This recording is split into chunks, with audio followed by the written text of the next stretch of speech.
Hello everyone, welcome back to my YouTube channel. Today we are going to learn about laboratory organization and workflow. अगर आप PMLT, DMLT, MLT, nursing या किसी भी health care field के साथ student हो तो ये टॉपिक आपके लिए बहुत इम्पोर्टेंट है। आज हम समझेंगे कि लेबोरेटरी कैसे ऑर्गेनाइज होती है और एक पेशेंट का सैंपल लेबोरेटरी में स्टेप बाय स्टेप कैसे प्रोसेस होता है। Let's begin. First, we will talk about laboratory organisation and workflow. सबसे पहले समझते हैं कि लेबोरेटरी ऑर्गेनाइजेशन का मतलब क्या होता है। लेबोरेटरी ऑर्गेनाइजेशन मींस लेबोरेटरी को इस तरह अरेंज करना कि हर डिपार्टमेंट स्मूथली काम करे और पेशेंट को एक्यूरेट रिपोर्ट मिले। इन सिंपल वर्ड्स में बोले तो लेबोरेटरी का प्रॉपर प्लानिंग, मैनेजमेंट और वर्कफ्लो ही लेबोरेटरी ऑर्गेनाइजेशन कहलाता है। Next we will talk about what is medical lab. Medical laboratory एक ऐसी प्लेस होती है जहां पेशेंट के सैंपल्स जैसे ब्लड, यूरिन और टिश्यू को टेस्ट किया जाता है। इन टेस्ट की हेल्प से डॉक्टर डिजीज को डायग्नोस करते हैं, मॉनिटर और ट्रीट करते हैं।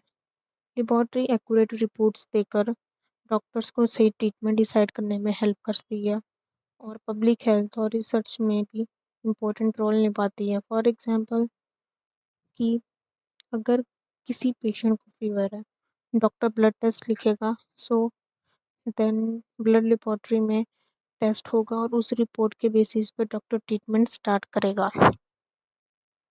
Next is hospital laboratory. Hospital laboratory hospital के अंदर होती है और 24/7 काम करती है।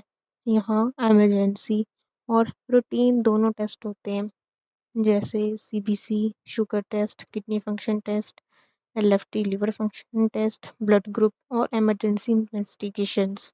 और भी बहुत सारे टेस्ट इंक्लूड होते हैं इसमें।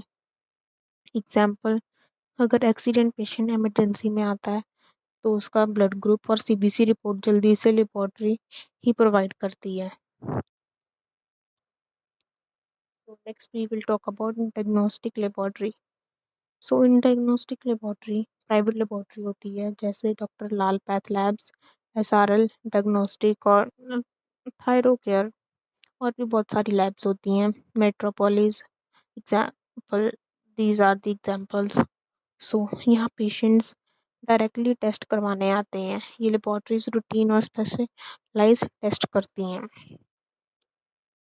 Next is research laboratory. Research laboratory में पेशेंट ट्रीटमेंट से ज़्यादा रिसर्च होती है। यहाँ नए डायग्नोस्टिक मेथड्स, मेडिसिन और वैक्सीन डेवलप किए जाते हैं। सिंपल लैंग्वेज में ये लेबोरेटरीज फ्यूचर मेडिसिन को इम्प्रूव करती है। Now we have public health laboratory. Public health laboratory का मेन वर्क डिजीजेज को मॉनिटर करना होता है। अगर किसी सिटी में इन्फेक्शन या एपिडेमिक स्प्रेड होती है तो ये लेबोरेटरीज उसका एनालाइज करती है और गवर्नमेंट को इंफॉर्मेशन प्रोवाइड करती है। जैसे कि कोविड-19 पेंडेमिक के टाइम पब्लिक हेल्थ लेबोरेटरीज ने बहुत इंपॉर्टेंट रोल प्ले किया था।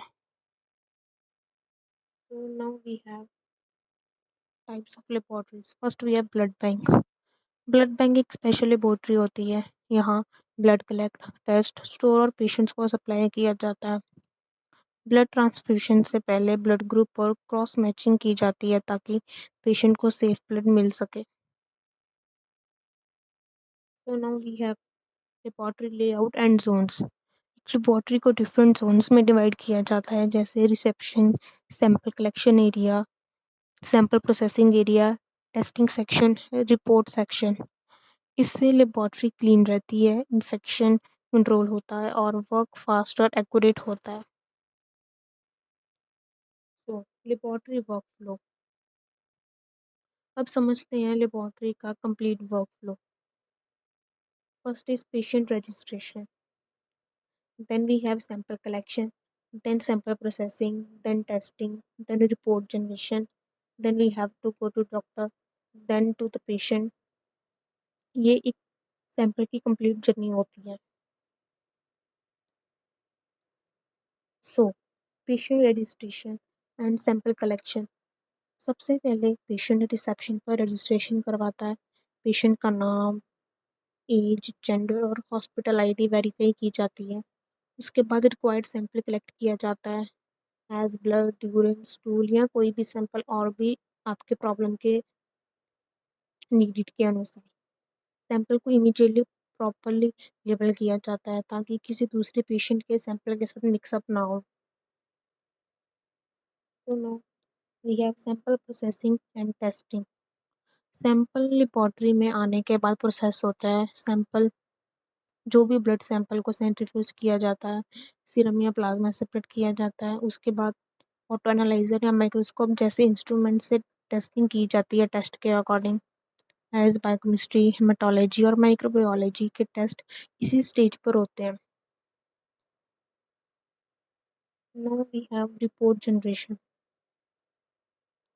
टेस्टिंग कंप्लीट होने के बाद रिजल्ट वेरीफाई किया जाता है। उसके बाद report laboratory information system as LIS में जनरेट होती है। रिपोर्ट डॉक्टर को ऑनलाइन या प्रिंटेड फॉर्म में भेजी जाती है। डॉक्टर रिपोर्ट देखकर पेशेंट का डायग्नोज और ट्रीटमेंट डिसाइड करते हैं। Now, what are the practical examples?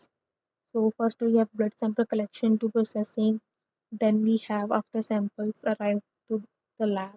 The following steps takes procedure for the final reports. So, we have report delivery to doctor, in which the final step in the laboratory workflow, which is reaches to the result in the clinic and guide patient care decisions. जिसमें blood sample की journey होती है। Patient laboratory में आता है, registration होती है, blood sample collect होता है, देन सैंपल लेबल होता है, प्रोसेसिंग यूनिट में भेजा जाता है, टेस्टिंग होती है, देन रिजल्ट वेरीफाई होता है, देन डॉक्टर को रिपोर्ट मिलती है और फाइनली डॉक्टर पेशेंट का ट्रीटमेंट स्टार्ट करते हैं। सो ये यही कंप्लीट लेबोरेटरी वर्कफ्लो है। So in the end I will say what is the importance of workflow. Proper laboratory workflow से एक्यूरेट रिपोर्ट्स मिलती हैं, एरर्स कम होते हैं, पेशेंट सेफ्टी इंप्रूव होती है, टाइम बचता है और लेबोरेटरी क्वालिटी मेंटेन रहती है। So in the and, so आज हमने लेबोरेटरी ऑर्गेनाइजेशन और वर्कफ्लो को स्टेप बाय स्टेप समझा। याद रखिए, लेबोरेटरी का हर step from patient registration to the final report equally important होता है। अगर एक भी स्टेप गलत हो जाए तो रिपोर्ट इफेक्ट हो सकती है और पेशेंट ट्रीटमेंट पर भी इम्पैक्ट पड़ सकता है। सो इसीलिए एक मेडिकल लेबोरेटरी टेक्नोलॉजिस्ट की रिस्पॉन्सिबिलिटी बहुत इंपॉर्टेंट होती है। सो अगर ये वीडियो हेल्पफुल लगी तो please like, share and subscribe ज़रूर करिए। एंड मिलते हैं नेक्स्ट वीडियो में और इंटरेस्टिंग MLT टॉपिक के साथ। Thank you.